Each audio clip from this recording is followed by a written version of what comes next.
Hello, thank you everybody for logging on early. We'll let you all get in and get settled.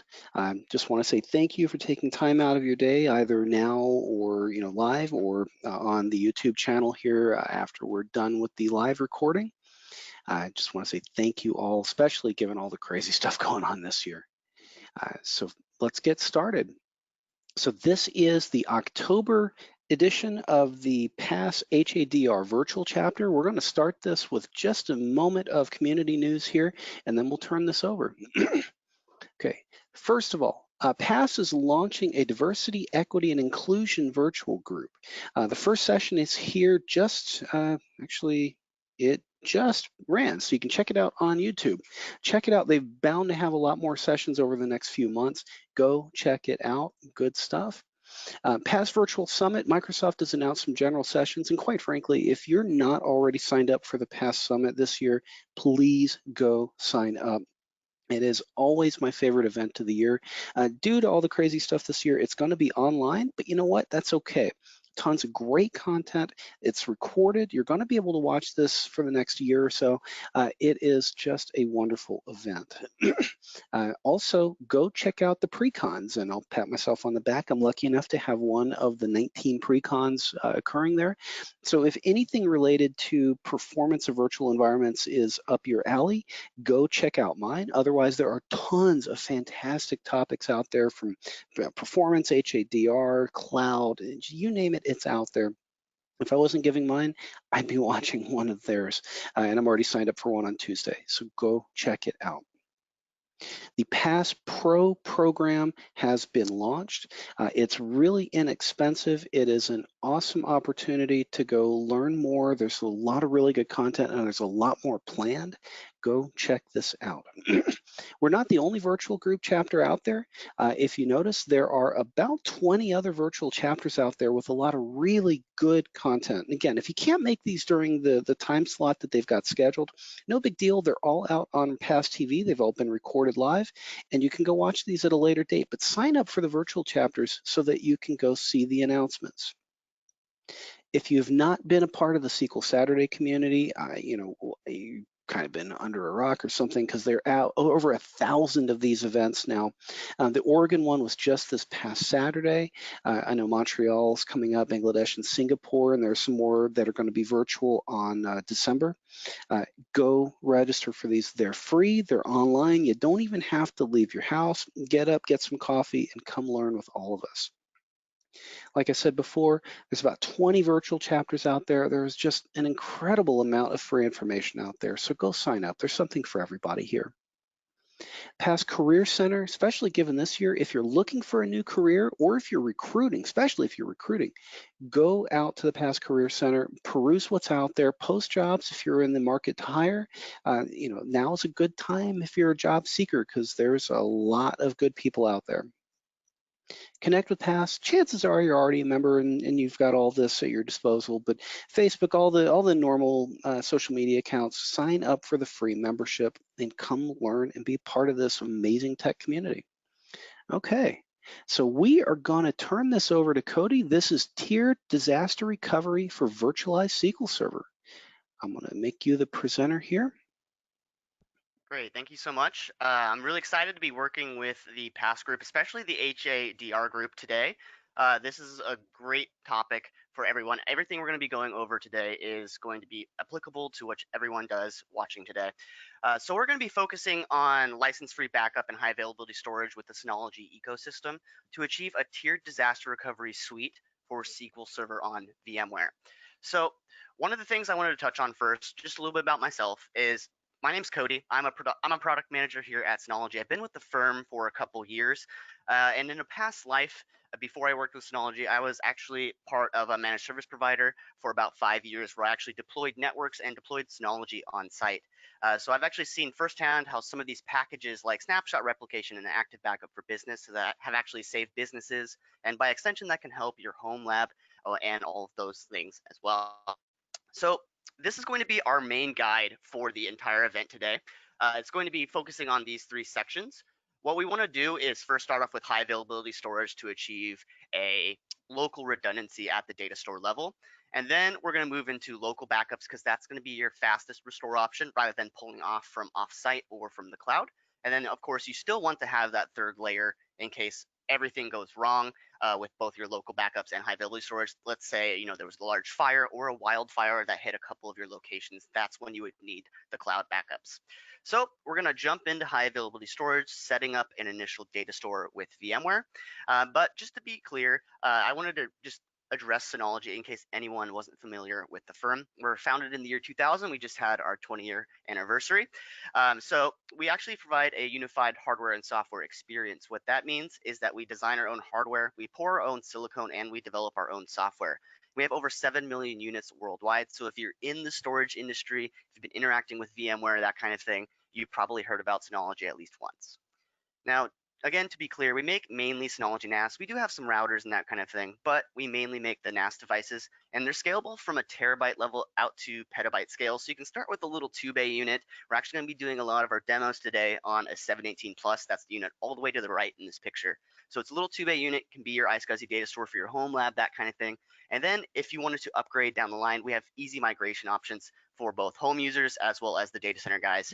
You can easily migrate your data up to a device that has, dual Xeon processors, half a terabyte of RAM, and can scale out to, some devices up to petabyte storage. So you can start small and scale out later. Now, the big portion of going with Synology is you get access to our operating system that is Disk Station Manager, and it's a web-based operating system that is windowed. So it's going to feel a lot like a desktop operating system like Windows, Mac, that kind of thing. And you actually have access to over 100 packages that are both first party and third party. And so what I like to say is it's a little bit of a Swiss Army knife, and the learning curve is very short. So you can do what is traditionally pretty complex IT operations very quickly with Synology, even if you're not fluent or a veteran with the system, because all of these are wizard-based operations, so they're pretty easy and self-explanatory to walk through. Now, our main topic today is going to be storage for virtualization, and that's actually something that Synology is known for the world over, and that's because we're pretty much certified for virtualization storage for all the hypervisors that you see in the wild today. That being, of course, VMware, Citrix, Hyper-V, OpenStack, and the works there. We also have support for those advanced iSCSI integrations that you would expect from your virtualization storage. Of course, VAI integration, multipath input-output support, and thin and thick provisioning. Now, just to be clear, going with iSCSI storage in a virtualized environment is all about flexible resource allocation. So if you just went with the storage on your VM host, your compute node, it might not be as scalable as a Synology NAS device is. So you're kind of constrained by how much storage capacity is on that VM host itself. And sometimes your VM host, your ESXi image might actually be sitting on something like a SATA DOM that doesn't have a lot of storage space already to it. So as you kind of increase your workload, increase how many VMs you have, you'll increase your data and you'll need more space. That's where using a Synology NAS as the storage node comes in. You can easily provision iSCSI LUNs to then divvy up that LUN, that block of data, to your VMs, to your SQL Server, etc. Now let's walk through setting up Synology as a VMware storage node in a simple ESXi environment. Keep in mind while we go through this, we're going to be looking at a free ESXi environment. So you can do this as a home lab user, but this can be extrapolated out to a full licensed ESXi environment and vCenter clusters, etc. So let's hop over to our demo environment, and we're going to create a storage location for VMware. So first, we're going to open up iSCSI here. And you can see that we already have a LUN ready to go. It's already mapped to our environment that we're going to see in a second.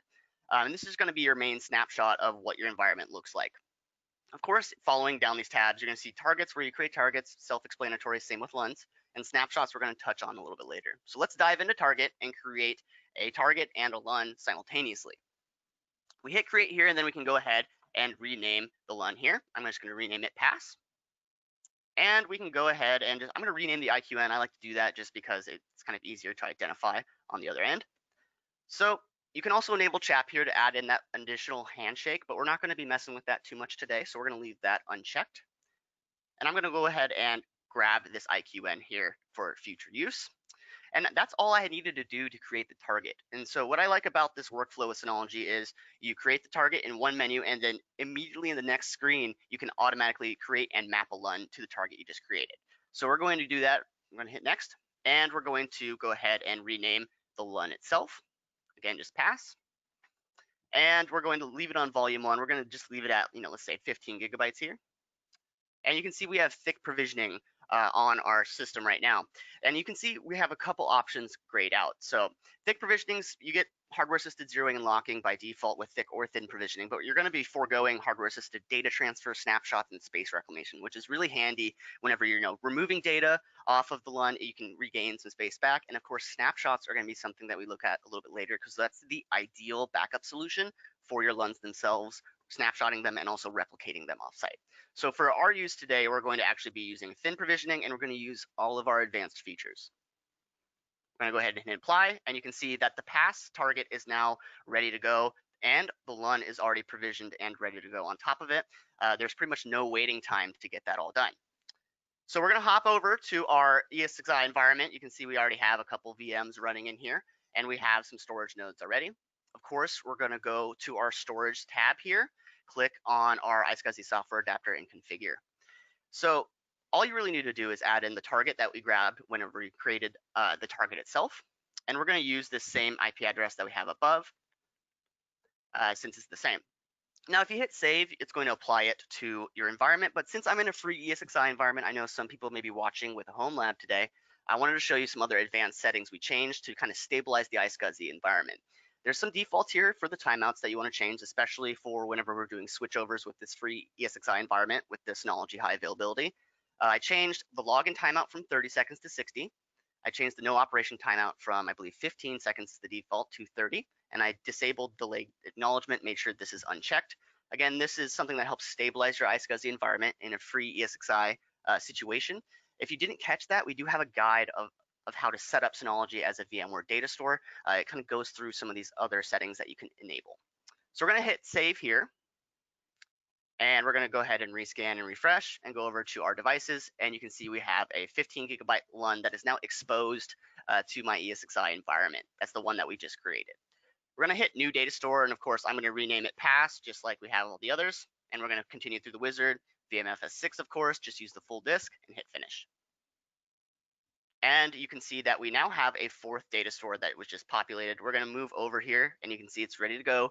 We're ready to populate it with VMs and use it in production. So how do you make sure data remains readily available? And the best way to do that, in Synology's opinion, is to make sure you have redundancy at multiple tiers of your backup solution.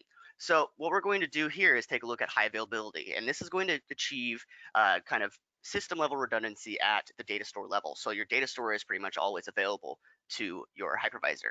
So with high availability, it's available on a range of models. We actually have two bay NAS, those DS718 Plus here, that are in high availability. So even 2-bay models can be in Synology HA, and all the way up to our flash stations. You could have two FS6400s as a HA cluster if you wanted to. So how this works is you have a NAS A, that's the active server. That's essentially what you're interacting with through the cluster IP connection. And NAS B is an identical server that is lying in wait, and it's syncing all the data between the servers through an external heartbeat connection. So if there's ever an issue with NAS A, let's say someone spills Mountain Dew on it or there was a fire, what happens then, you can have a manual or automatic failover when that hardware issue occurs. Now, when that happens, of course, NAS B will then take over, and you're able to continue with those services. And they're going to remain available on the same IP address, because whenever you create this cluster, you get to choose a unique name and IP address. So even during this failover scenario, there's no need to remap drives if you're using it as a file server, and there's no need to retarget to a different IP address, since the target is applied to the cluster IP as a whole. So let's walk through getting to know High Availability Manager, and let's do a switchover as well while that VM is running. So we're going to pop back over to our NAS that we're looking at before. This main one that we created that LUN on is actually our HA cluster. So we have Synology High Availability already installed, and you can see we are healthy here, and node 2 is our active one in this case. Couple things you can do on this screen here is going to be basically how you manage the hardware of the system. You can update DSM, update packages, which are software-based, but this is going to be where you can remove the server or remove the cluster if you needed to do maintenance of one of those nodes. You can also, of course, shut down the cluster or restart if you need to here. Under host, you're going to be able to see some details of the individual nodes themselves. This magnifying glass is handy because it'll actually cause node 1 in this case to begin blinking and beeping at you as well, so that you can identify it. Helps if you didn't label the 2 nodes externally before you installed, or if the serial number isn't easily accessible. Let's say you have the device in a rack and it's kind of hard to get back there. So that's definitely helpful. Under network, you're going to be able to change the host name of the cluster. Our host name for this cluster is just Seattle. And of course, under managed network interface, you're going to be able to change some of the network settings for the individual nodes. But service is going to be the most important portion of setting up your high availability data store, because this is going to be where you set up the auto failover, and it's going to monitor these services, in this case SMB, iSCSI. So you're going to want to check any of these services that you're using, or file protocols that you're using if you're doing a file server. So for virtualization, that definitely be iSCSI, and if you're using NFS, that one too. So we have our iSCSI target selected there. So if there's ever an issue with that service, it'll automatically fail over. Now, the next very important piece here is the quorum server. You can see it's right below those services. If you enable your quorum server, it actually acts as a third-party mediator, and you want this device to be something that runs 24/7, that both nodes of the cluster have access to. That's going to be something like a DNS server. So what this happens as a third-party mediator, if the passive server thinks a failover needs to occur, it'll first check to see if it can reach the DNS server. If it can't reach the DNS server, then it won't do the failover in this case, because it's trying to guard against an error called a split brain error, where they both go active at the same time, and there is some mitigation processes to getting that all resolved. So having the quorum server will help block that error from happening and avoid those erroneous switchovers and failovers of the passive server. So with that said, we're going to hop over to our ESXi environment again. I'm going to minimize this screen real fast and actually bring over my ESXi environment. We're going to go side by side here. If I go back to cluster, we're going to begin a switchover for the device, this elementary OS VM here. Now this is actually running on our SHA LUN that we have here that was already created. So we're going to log in here. And we're logged into the VM. What we're going to do now is perform a switchover of these devices, which is going to be switching which node is active in this case. So it's going to switch over the iSCSI service, which is what the VM is running on. But remember, we set those timeouts, so it's going to basically pause the VM for a second. It's actually not going to need any resets or anything like that, and all your operations will be queued. So we're going to go ahead and do this here and accept that we know all the warnings of this. We're going to go ahead and proceed and hit OK. So first and foremost, with any kind of switchover, as you can see, we lose access to the DSM web portal first, and then other services begin to switch over on the back end, that being, iSCSI, SMB, etc. So while this switchover is beginning, you actually still have some opportunity to interact with the VM. I can open up the web browser, etc. But at a certain point in time, after I, clicking around here, you're going to see that my operations will be queued. Basically, the VM won't be accepting any operations because it's enforcing those iSCSI timeouts. And once those iSCSI services are brought back up on the other end, all those operations will be applied to the VM, and you'll see a rush of all those clicks I have just done. So as I continue to click around here, eventually what you're going to see is that I can no longer click on anything. It's going to not accept any additional input. And whenever I do that, it's going to be paused for just a moment. And once that iSCSI service comes back up on the other end, all my operations will be flushed, and then almost immediately we'll gain access to DSM as well. So I'm trying to click on this public button here, click over here, and you can see it's not responding. That's because my inputs are being queued, as I mentioned. And just in a couple seconds here, you're going to see all of these different operations that I clicked on. They're going to be flushed through. So just a couple more seconds here.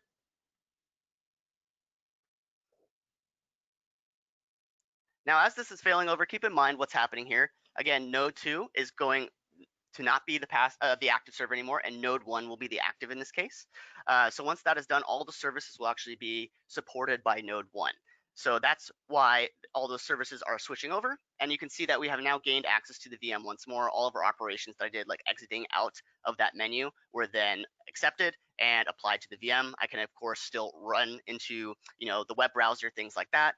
And as you saw, there was no need to reset the VM, reboot the VM, nothing like that. It was still essentially running through that entire process. And as you can see, we now have access to DSM once more on the left here, and the resync process is occurring between the active and the passive server, with node 1 being active where node 2 was active previously. So once this sync process is all finished, the system will go to a healthy status once more.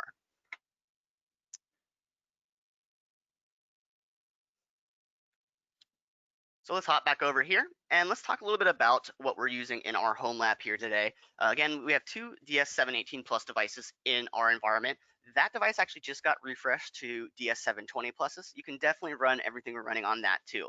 And so today's demo is running on just a couple 2-bay NAS, as you saw.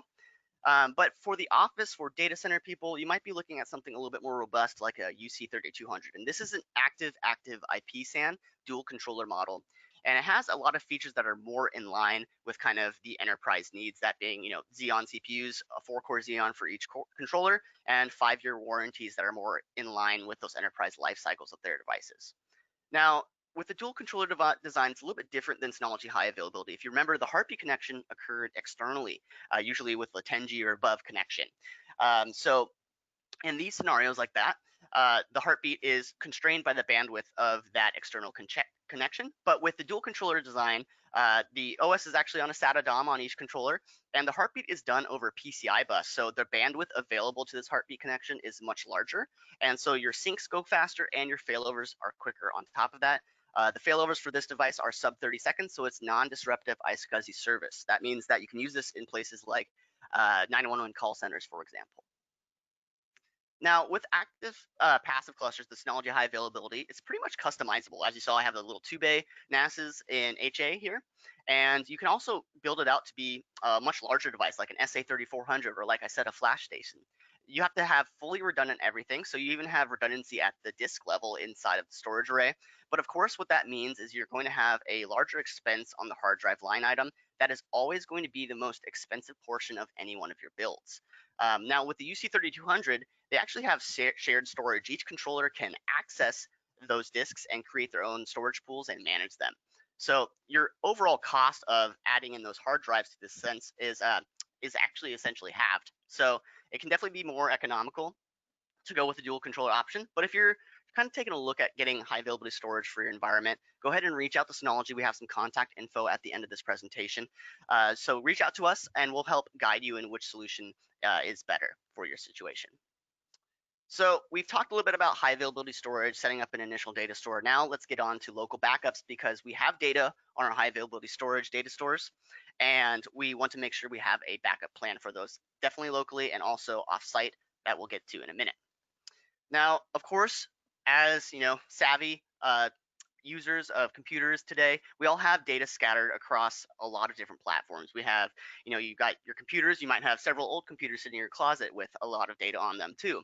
You also have, possibly file servers, of course, virtual machines in VMware Hyper-V housing, your SQL servers, and also software as a service. We're probably all adopting some form of, Office 365 G Suite or something along those lines. So in these cases, you actually need something to help you unify all of your backup solutions, and that's going to be Active Backup for Business. So what's great about it is, again, it helps you unify all those backup solutions into one location and aggregates all of your data onto your Synology NAS. And from there, you can add in additional backup options like shooting it off to the cloud, replicating to a different Synology NAS, and the like. So what's great about this is, a lot of the times, if you didn't have something like Active Backup for Business, you would have an issue where you might have, 1, 2, maybe even 3 different applications to back up all these different objects. So with this, you actually only need to be the master of one product suite, and if there's ever an issue, you only have to go through one support network with Synology. Now, of course, what we're talking about today is VM backups with VMware in this sense, and it is actually agentless for vSpheres, which is great because you just basically plug in your, your credentials for your node, and then you can see directly into the entire environment. And these are application-aware backups on top of that, which is definitely going to be something that's critical if you're backing up SQL servers. Now, the big portion of all this is license free. So it doesn't matter if you're home lab user or if you're in the data center. It doesn't matter how many host sockets you have or how many VMs you have. Active Backup doesn't care. You can pretty much use it with impunity. So let's go ahead and look into actually configuring a vSphere backup for our eSCSI environment that we were taking a look at before. So back to our main NAS here, we're going to go ahead and exit out of that. We're going to open up Active Backup for Business, again, license free, available to download directly from Package Center if you don't already have it. And you can see we have a couple VMs in here, a couple VMs already are visible to Active Backup for Business because we're already paired to the hypervisor. It's pretty easy to add one. You can just hit this add button, type in your IP address or domain name of it. For my vCenter environment in the lab, for example, I do vSphere.slab.local, and then I apply my admin credentials for my domain to log in. For this ESXi environment, I just use the root user and the IP address. That's probably what you would be doing yourself if you were a home lab user. So as you can see, we have our ESXi 6.72 free license online. We're good to go. And that's why it can see directly into it. And that's all because we're VMware ready. So we have a couple tasks already here. We have a task already backing up that elementary OS VM that we created. But let's go ahead and create another backup solution here. And we're going to choose first where to put that backup itself. We're going to leave it in just this Active Backup for Business folder. And we're going to drill down into our host. So as I said, you can have this paired to a cluster or multiple individual ESXi hosts. It doesn't matter. And you'd see a full list of them there. That's why I only see one. I'm only paired to one. But you could drill down into each individual node of your virtualization infrastructure and pick and choose VMs from your environment. You can back up everything or just individual ones if you wanted to across all of your nodes. So we're going to back up just this Windows Server 2016 one. I'm probably not going to run the backup today just because don't want to have everybody watching the load bar. So we'll do our instant restore later with this elementary OS device that we already have backups for. So we're going to do this Windows Server 2016 backup here.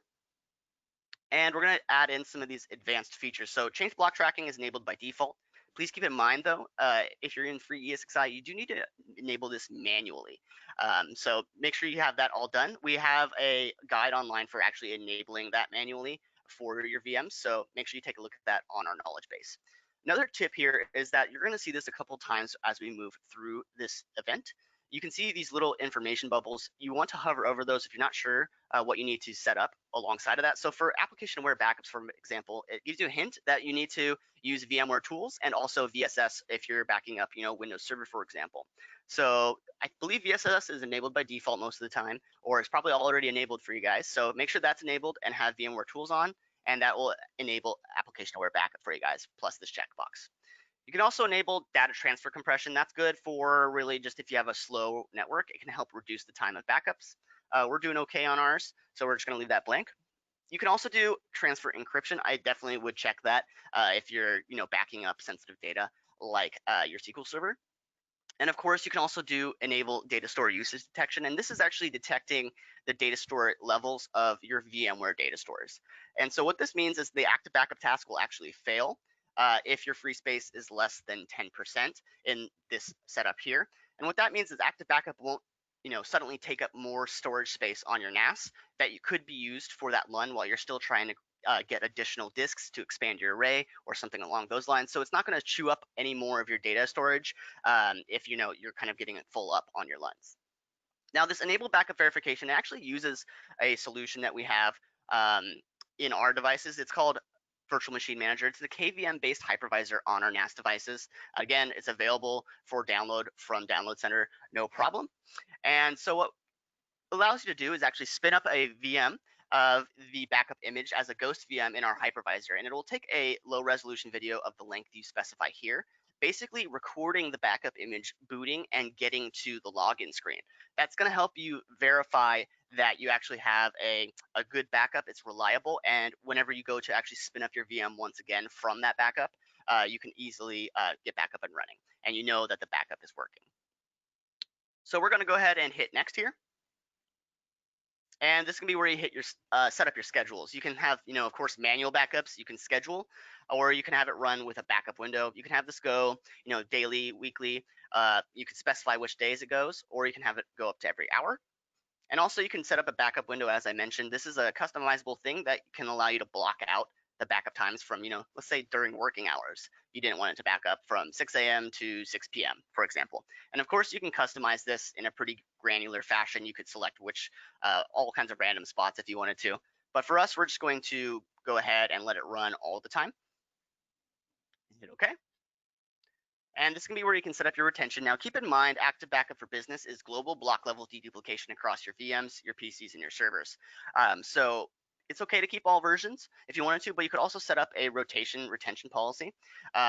based on the versions here. And we do have some formulas in choosing an active backup, a server for active backup for business. If you wanted to help estimate, kind of how much storage you might need, we do have some formulas in our knowledge base as well. So that formula will take some input from, whatever your policy is here, and it'll help spit out, a good estimation of how much storage space you would need for that active backup deployment. We're going to keep all versions because, again, it's block level deduplication, and we're going to hit next.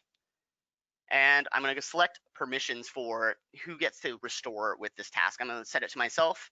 You can also do this for groups, but also you can use it for domain users and groups as well if you are domain bound with the NAS itself.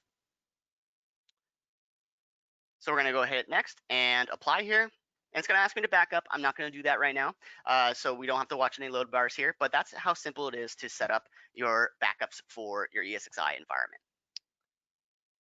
So now that we've talked about backups, let's talk about recovery. Of course, you got to know how to recover if you have backups and you're trying to take care of your data. So this table is pretty handy because it shows you all the different restore options for all those different objects. You can see Windows Server and VMware Hyper-V VMs pretty much have all of the restore options available to them. Now you might be looking at the Windows PC and be like, wait, what if I want to spin up my Windows PC in an emergency? You can still do that. It's actually a category, it's an organizational thing. You can actually promote a Windows PC to a Windows Server level and spin that up into your hypervisor or in Virtual Machine Manager on Synology if you had to. Funny story about this, actually, one of my admin friends at a prominent university in our area actually used this to actually find an Excel document that one of their users couldn't remember what it was because they always accessed it in recent documents. So they used this to spin up their PC in Synology Virtual Machine Manager, and they were able to then find that document and then pull that data out. Pretty funny scenario, but definitely handy. So you can definitely spin up a Windows PC if you want to, and keep in mind you can also do cross-platform recovery. You can pick up a VM from Hyper-V and drop it in VMware and vice versa. Active Backup doesn't care. So on the topic of full restores to VM host, if there's ever an issue with the production VMware site, what happens here is you have the Synology backup server sending the entire image back to the production VMware environment. So your recovery time is something along the lines of fixing the issues in the VMware environment, restoring the VM, and then booting it. Now, instant restore is going to be a handy solution if you need to get back up and running as quick as possible, and it helps to kind of push off that big data transfer of that entire backup image. And the way it does that is it actually mounts that backup image directly as an NFS data store into the VMware environment. So there's actually no data transferring from the backup server at this moment to the production VMware site. So your recovery time is actually just booting a VM. Then once you're ready to finalize all of your changes to the environment, you then use vMotion from the Synology backup server to move that data back onto the data store of your choosing. That's why you're able to just kind of push off that big data move to possibly off hours in that case. So let's demo this instant restore to vSphere. And we're going to first hop over to our ESXi environment, and let's go ahead and delete a VM. Let's break stuff. So we're going to go ahead and delete this elementary OS VM that we had before. Power it off first, of course, and delete it. So as you can see, the VM is now gone. I'm going to hop back over to my active backup environment and going to recall, have active backup reach back out to my environment. You're going to see in just a moment that it now can tell that elementary OS is no longer there. What this is telling me is that, hey, I have some backup images for VM and it's now no longer in your environment. So something's got to be done here. We got to do a restore. So now what you would need to do is go ahead. You can highlight the VM here or go to the task list and restore from there. But it's pretty easy to do right here. You can click restore, and we're going to restore to VMware vSphere, but you can see that we have other options here if you need to.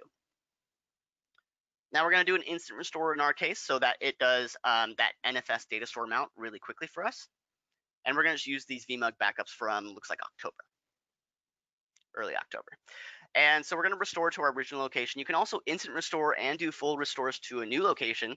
So what that means is if you have multiple ESXi nodes connected to this, or if you're connected to a vCenter cluster, you can definitely just drop it into a different hypervisor if you needed to. For us, we only have one in our home lab, so we're going to restore to the original location. Now we're going to go ahead and power on the VM after restoration, so it kind of gets booted up as quick as possible. So I'm going to jump over to our ESXi environment really fast after this because it occurs pretty quickly. I want to show you what it looks like from the hypervisor side. So let's hit apply here. We're going to hop back over to ESXi, and you can see on the bottom here, it's already interacting with our hypervisor and beginning to build these pathways for NFS, that kind of thing. Just a few minutes, we're going to get a question from VMware, of course, saying, hey, what'd you do with this? We're gonna go ahead and move it, hit answer, and you can see we're now booting up on this elementary OS device. And once you see a little kind of a loopy circle looking thing, that's the image for elementary OS. It is now booting as can be expected. So if you take a look at the storage, well, you can see that we now have 5 storage locations where we had 4 before after we added the pass.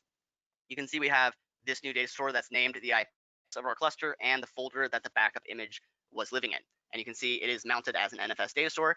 So that's what it looks like from the VMware side. If we take a look at the restore time here, you can see that the instant restore in this case took all of about 17 seconds right over here on the right. So now we've talked a little bit about high availability storage and also local backups. So we need to start talking about the offsite backups. So we're first going to start off with the best practices of backing up your LUNs offsite. And to do that, we're actually going to use a package called snapshot replication. Now, it's not just for replicating LUNs and snapshotting LUNs. You can also replicate in snapshot shared folders, which would be your normal, just file server style data in your shared folders on the NAS itself. So you can use that for either shared folders or your LUNs, and you can replicate to offsite Synology NAS and even provide failover. So the reason why you want to use snapshots is it's actually a really handy tool. If any new users of Synology, I would say if you're not using very many packages with Synology, just using it as a file server, for example, please use snapshots because there's almost no performance impact. It can be up to every 5 minutes and they're application aware. You can easily roll back, recover entire shared folders or LUNs in seconds. So if there's an encryption event, something goes corrupted from user error or something along those lines, you can easily roll back to a point in time whenever you knew everything was working okay. Now, I mentioned you can fail over to offsite, and we're going to take a look at that a little bit later. But a big thing here is, we're talking about replicating offsite. So you might be concerned about your bandwidth usage. You actually have the option to export and import the initial replication. You can seed your environment so you don't chew through your bandwidth sending, several terabytes over the air. So let's walk through setting up snapshots and offsite replication for our environment as a whole. Now, we're back in our main NAS here. We're going to go ahead and exit out of Active Backup for Business. And we're going to open up our snapshot replication package. One second here.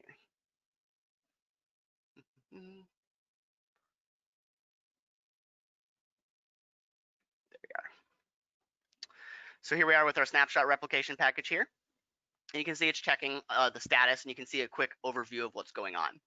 So under snapshots, this is going to be where you set up local snapshots of your shared folders in this menu and iSCSI LUNs here. You can see we have some protection for our SHA LUN. It's replicated, but our past LUN that we created earlier in our demos, there's no scheduled protection. We haven't gotten to that yet. So let's go ahead and set up a local snapshot for this LUN here. You just got to go to settings and you can enable the snapshot schedule. If you just hit OK here, that's pretty much all you have to do, set up snapshots, and it'll be a default snapshot schedule. Sorry, my Google Assistant just thought I was talking to it. So now, whenever you set up this schedule here, you can actually have the option to actually do this up to every 5 minutes, as I mentioned. And of course, you have the option to set up your retention policy. You can retain up to 256 LUNs snapshots or 1024 snapshots for shared folders, or you can set up advanced retention rules and configure them here if you needed to. Now, application is going to be very important for everyone. This is going to be enabled by default to get application consistent snapshots going. Of course, if you're taking snapshots of a SQL Server, you're going to want to do this. So what you need to do is install the Synology Storage Console into your vSphere environment. It's just a little VM that sits on there. It's not a very heavyweight VM, but with that, you're actually able to then take application consistent snapshots directly from inside DSM. So what that does, of course, is it'll actually flush all those operations before taking a snapshot so that you don't miss any data, all that good stuff. So we're going to hit OK here and go ahead and acknowledge. And you can see now we have the scheduled option here for these replication tasks. Now let's set up the replication task for this LUN, that past LUN that we created. We just got to go to replication LUN and hit create and follow once again this wizard. And we can do Synology snapshot replication. And we're going to go to a remote device. Now, what this means is they're actually sending it to a device that is off our current HA cluster. So local snapshots are actually going to send those snapshots to a different volume, or maybe even possibly one of your expansion shelves, for example. So we're going to go to remote here, And we're going to do a network scan because I actually have some NAS locally to me. But of course, what you could do here is do, external IP addresses, fully qualified domain names, etc. If you have your port forwarding rules set up. And we do have a whole list of what services use what ports on our knowledge base as well. Now, I'm going to hit down here. It's going to scan my network for all of the Synology devices. You're going to see a couple. You're going to see a Chicago location.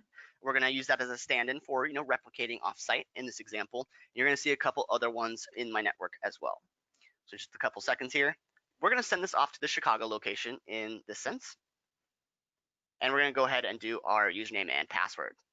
Of course, I'm sending sensitive data in this example, so we want to use an encrypted connection. When I hit next here, it's going to be, of course, authenticating my username and password with the Chicago location.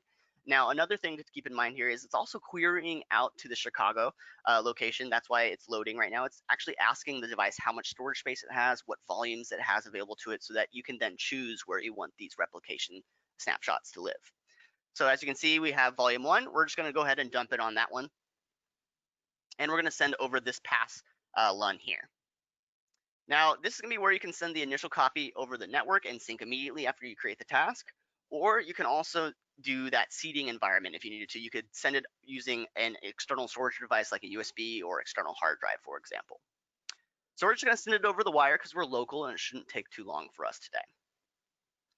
Now, this is going to be how you set your replication schedule. Now, keep in mind, your local snapshots and your replication snapshots are actually two independent tasks. They have their own retention and their own scheduling. So keep that in mind while you set this up.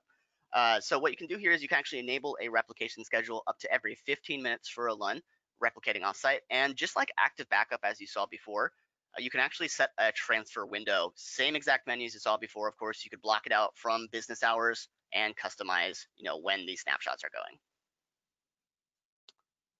We're going to let it go. We're going to let it go pretty much all the time here. Hit OK. And go ahead and hit next. This is going to be where you set up those retention rules. Again, this is the same kind of retention menu you saw for the local snapshots, but it's a unique setting for the replication task. We're just going to leave this to default today. And of course, you can take application consistent snapshots with your replication task too. Again, make sure you have the storage console for VMware already installed so that you can take those application consistent snapshots. Again, you can also replicate your local snapshots with your replication task as well for a little bit of added redundancy there. But keep in mind, you're sending more snapshots over, so your replication time is probably going to increase. That's what that note is basically explaining there. We're going to hit next and also apply here. So what we're going to see here, we're going to see this beginning its initial replication task. Right now, what it's doing is it's creating a replica LUN at the Chicago location to begin sending that data to. So once that's all done, you're going to see pretty much another replication task populate behind this window. Once that window closes, it's going to be pretty much starting that replication task as a whole. It's just a couple more seconds here. You can see in the background, we already have the task popping up. Just a couple more seconds, and we will be able to go ahead and explore what this looks like on the other end of things. So as you can see, we're all ready for the initial replication. And of course, you can do a one-to-many replication task if you needed to, sending the snapshots from the destination to yet another one if you wanted more redundancy. So as you can see, it is now replicating its initial replication. You can monitor through info and see what's going on, and also check topology, especially if you're going one-to-many. This will be a very handy tool to see what the topology is. Now, while this is replicating, let's go ahead and hop over to our secondary location. This is, again, going to be our Chicago location. Let me log in here.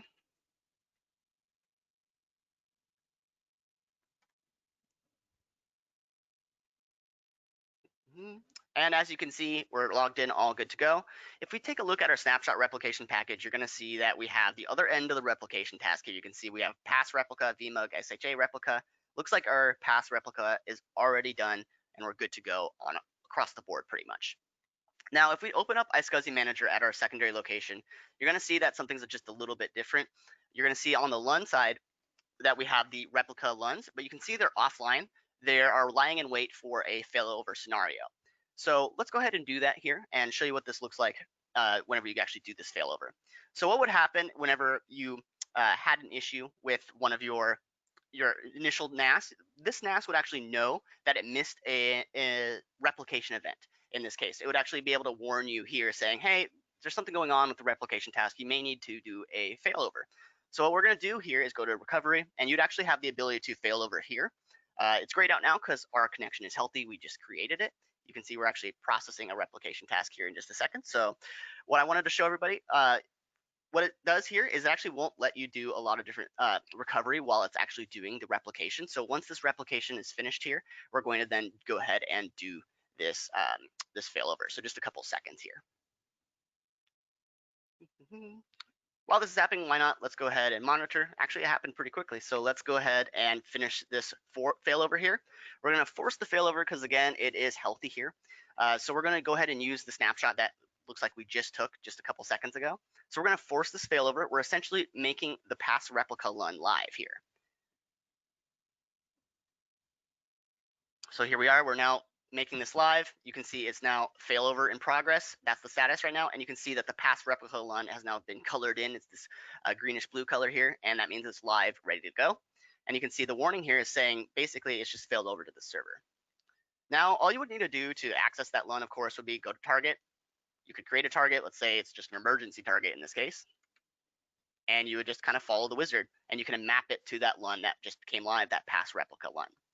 Then, of course, what all you would need to do is apply that target into your VMware environment to expose the data store to VMware, and then you could begin to re-register VMs as normal. Now, whenever you're ready to fail back and get everything back to the way it was supposed to go, you want to make sure that, of course, your initiator is disconnected from this emergency target that we just created, and it's in a ready state as you see here. What you would then do is go ahead and hit X here, and you could begin doing the reprotect process. What you do here is actually perform the reprotect option.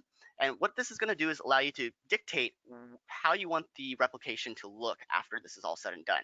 By default, it's going to have the source LUN be Chicago, but we want to make sure everything is back to the way it was, with Seattle being the source and Chicago the destination in this case. So with this, you want to make sure your new source server is actually Seattle in this. So your new source LUN is the Seattle location, but we want to reprotect with our DR data, our disaster recovery data that we created while we were in Chicago. So we're going to reprotect with data from Chicago. So what this is going to actually do is it's going to first perform a switchover, actually perform a reprotect operation, send that data to the Seattle location, and then perform a switchover, which will then switch it back to where Seattle is the source and Chicago is the destination. So we're going to reprotect now with all of this. And you can see the reprotect process is going to occur in just a second. Let's hop back over to the Seattle location and see what this looks like on our end. So in just a couple seconds, you're going to begin seeing that the reprotect process is occurring. What this means is it's sending all of that DR data that we created in Chicago back to this NAS here. Once this reprotect process is finished, it's going to perform that switchover to make sure our topology is the same. Because if we look at our info right now, while the reprotect was occurring, you can see Chicago was still the source server. And now we need to switch this back so it was Seattle source, Chicago destination. So this switchover is occurring, and once this finishes, we're going to see that Seattle is going to be the new source as we wanted. We're going to come back to this. We're going to hop back over to the presentation and let this finish up, and we'll take a look at it whenever it's all done. So we've talked a little bit about offsite backups. Whenever you're backing up your LUNs, replicating with snapshot replication to another Synology NAS is going to be best practice to take care of your LUNs, especially if you have thin provision LUNs.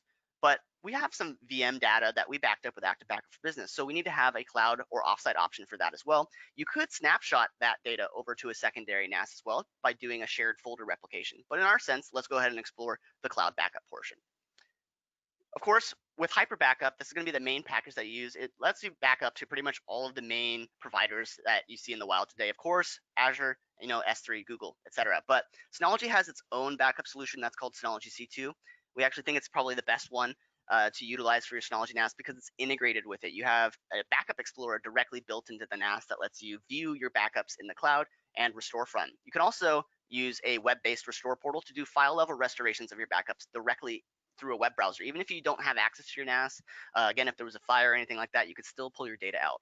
And there's no surprise restoration fees. Synology is not going to shortchange you, whenever there's an emergency, whenever you need your data most. So there's no gotchas there whenever you do need your data. And you're able to encrypt it before uploading client side with AES 256-bit encryption and RSA 2048-bit encryption. So it's military grade. And on top of all of this, what I really like about this, I don't know if anyone else has tried to pull like a lot of their photos out of popular, online clouds. Sometimes it can take days, weeks for them to migrate all your data into one location that you can then download it. With Synology, your data is available immediately, and it's where you say you want it to be. If you say that you have your data in the Frankfurt location or our US data center in Seattle, that is where it's going to stay at all times. Now let's walk through setting up Hyper Backup itself. It's pretty nice and simple, just like everything else we've looked at before. So before we jump into that, you can see that everything was successful with all that. The switchover finished, and you can see that now our source server is again Seattle, and our destination is Chicago for that replication task. And we did reprotect with that data that we created while we were working at the Chicago location. But let's hop back into Hyper Backup here. And you can see that we have a couple different VM backup tasks running, and we're going to go ahead and create a task here today. So we're going to hit plus here and go to data backup task and go ahead and do the C2 cloud backup here. Now, all this is doing is opening up the C2 portal. This is going to be where you can input all your credentials for your C2 account. Oops. I want to go to my 21 account because I got a little bit more space there. Go ahead and sign in. So now this is going to pop up a window showing you kind of how much storage space you have left in your account. And you're going to be able to authenticate Hyper Backup to grant it access to your C2 repository.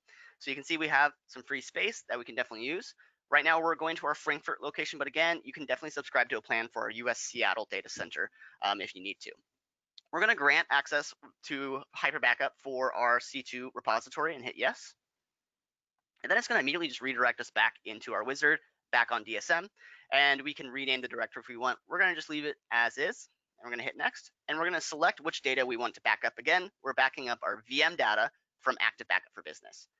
You can see that there's a couple different folders in here. It's actually best practice to just back up the Add Active Backup folder. And again, this information bubble is going to come in handy. It tells you why. To ensure data integrity, back up this because it contains all the deduplicated data of your Active Backup for Business data. This Active Backup data grayed out folder here is actually just virtual files. There is no need to actually back it up. So we'll just back up this Add Active Backup folder here and hit next. And here you can actually back up config files for all these different applications. A lot of people use Synology as Office in a box solution, possibly using Synology Directory Server as the domain controller. And of course, there's going to be a DNS server there with possibly some complicated settings. You might not want to reconfigure all of that on the fly in the case of emergency. So having those config backups are going to be very handy. We don't need any of that today. We're just backing up our VM data to the cloud. So we're just going to hit next. And we're going to rename this pass HADR. So you can see you can enable a couple other features here. Change detail log is just another granular look about what has changed since your last backup interval. Of course, you can enable bandwidth limitation to throttle your connection, but you can see a couple features are enabled by default. The general DSM configuration backups, and also transfer encryption is enabled by default. You can't even turn that off. So that's one layer of encryption you get by default. Now, bandwidth limitation, again, yes, you can throttle it, but Hyper Backups actually block a level incremental backups. So you actually won't see too much bandwidth usage after your initial backup unless you're changing mountains of data in between each interval. So we're going to leave that off here, and you can set up your schedule, integrity check, but this is where you set up the client-side encryption. So this is the AES 256-bit encryption and RSA 2048-bit encryption. So you have multiple layers here, encrypted client-side and also in transfer by default. Keep in mind, this is military-grade encryption. It's true encryption. We don't have any backdoor into your encrypted data, even if it's in C2. So if you lose your keys for your encryption, you're not going to have access to your data. So make sure you're managing these off device, possibly with an encrypted USB or some other solution, and make sure only you have access to this device or someone you trust to manage those keys. We're going to go ahead and next and set up our backup rotation. Now, this is where Hyper Backup differs from a lot of our backup solutions. You can actually retain up to 65,000 versions of your data. And really, the only constraining factor here is pretty much how much storage space you are renting up in the cloud. So this is actually something that people use to stay compliant, in fields like HIPAA, finance, law, etc. You can definitely use the deep storage functionality with Hyper Backup to get that done. So we're going to hit apply here. And we're not going to make you watch load bars sending any data up to the cloud or anything like that. Right now, what it's doing is actually creating that directory, that spot that it's going to back up to for your data. We're going to hit no and actually hop over to our other NAS device, our other location, and show you what a restore looks like on the other end. So we're back over here on our DR location, the Chicago location.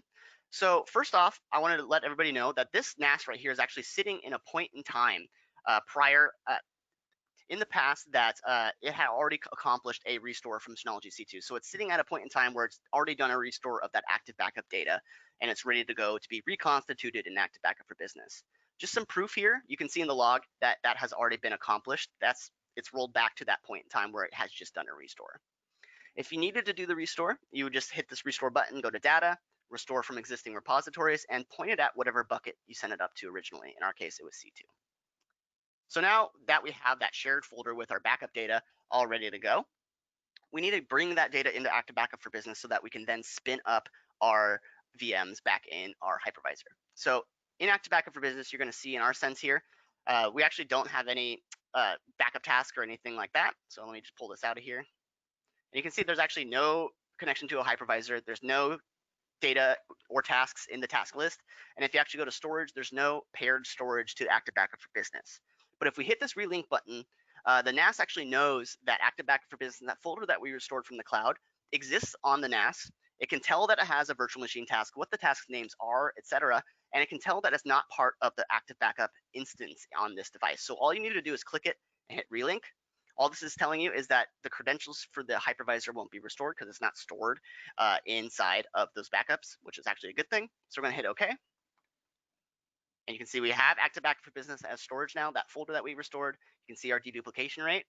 And if we go to VMs, you're going to see that we now have a VM task that we are expecting. You can see it has some tasks populated on this side here. All you would need to do, of course, is go to Manage Hypervisor and authenticate your credentials once more.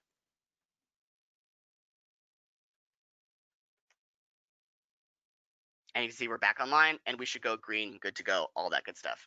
Now this backup occurred whenever a different type of this elementary OS VM was there, so that's why it's showing unknown here, but you can see that instant restored one that we did a little bit ago and that server that we had on there as well.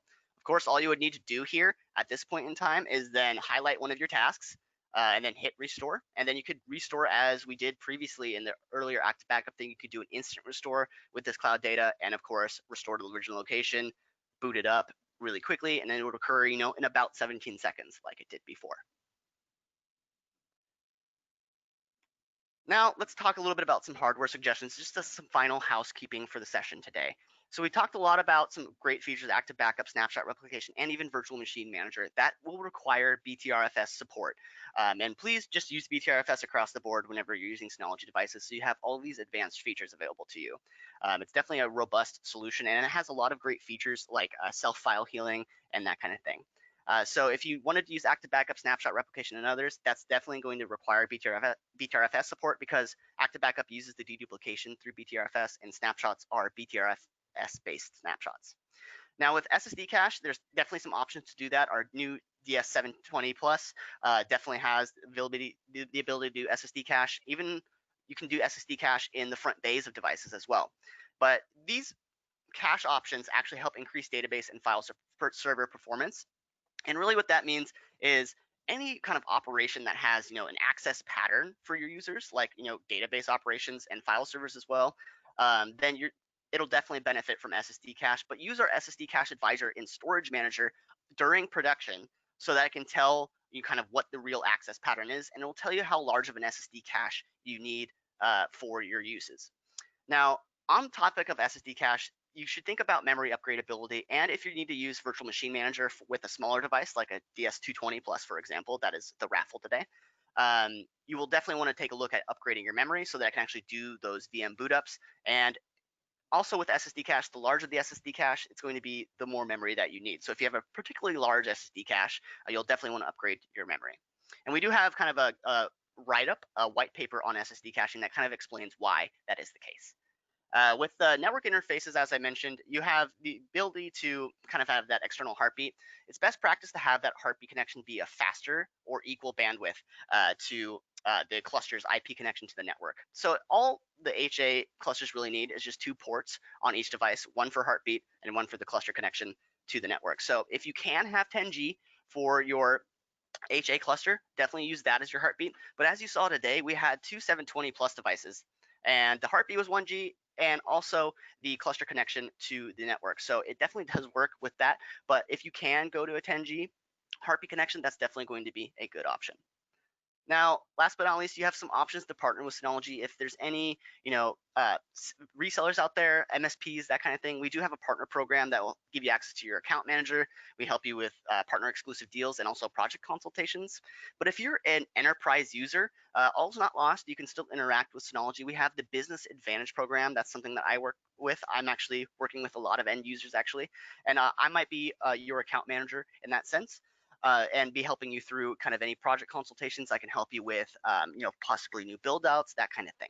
So definitely reach out to Synology if you wanted to either partner with us or be a part of the Business Advantage program. If you're an enterprise user using like a UC3200, FS Series, SA, XS Plus, that kind of thing. Now, here's a couple of different links that you can use to reach out to us if you need to. We'd love to hear from you. And let's go ahead and move into the question and answer portion. I'm going to go ahead and unshare my screen here and pull up my document here so I can see what's going on. And it looks like we don't have too many here. Let's see here. So looks like we do have some, we had one question that, is there a limit to how many LUNs a system can have? That's actually going to be model specific. So go ahead and take a look at our specs on our website for each model. So a smaller device like the DS220 Plus, for example, can have, I believe, 256 LUNs or something along those lines. Some of our larger devices can have something along the lines of 512. And also we have another question. Can Synology do extended replication after the initial one? Yes, it can. As you saw, whenever you finish that initial replication or at least initiate it, what you'll see is actually a warning screen that pops up that says, hey, you can also do extended if you needed to. Also, you say, how many VMs can I run off a Synology data store? That's a good question. So it really kind of depends on how much storage space those VMs need. But really what you want to focus on is making sure you get a correct unit that can handle the IOPS of your virtualization infrastructure. So make sure you reach out to Synology if you're looking to do a particularly large build for VMware and that kind of thing. And we also have a NAS selector on top of that on our website. If you go to that and select a business solution and do virtualization, it'll pop open a calculator that you can input the speeds of your VMs and how many they are, and it'll help kind of spit out a model that will work best for you. Looks like that's pretty much all we got here. Yeah, that looks like that's all the questions we have here. Sweet. We do have one more just came in. Would you comment on performance of iSCSI versus NFS? So what I like to say about that is that you would want to check which solution would work best in your environment. You would want to explore using iSCSI and NFS. It would really depend on your unique environment because every environment has a different kind of strength and that kind of thing. But what I say to people who are kind of looking between using NFS versus iSCSI is iSCSI, as you saw today, we have a lot of great features like snapshots and all that kind of stuff. So we've done a lot of focus on iSCSI as a whole, and we've really polished it on our system. So if you're using this in your home lab, for example, I would definitely say start out focusing on iSCSI because you have a lot of great advanced features with the failovers. Sweet. Audio dropped out there for a second. Craig, I can also give you from experience here. I actually have 4 Synologies in between my lab and different family members' homes. Quite honestly, I use both in my lab. I haven't really noticed any performance differences between them. Now I've got an 8-bay freestanding model, and I've actually got a 12-bay rack mount, and I've used both on both the devices, and they honestly work just fine between them. Cool. Cody, are you still there? I know the audio cut out for a second there. No. Okay. Well, looks like Cody will be back here momentarily.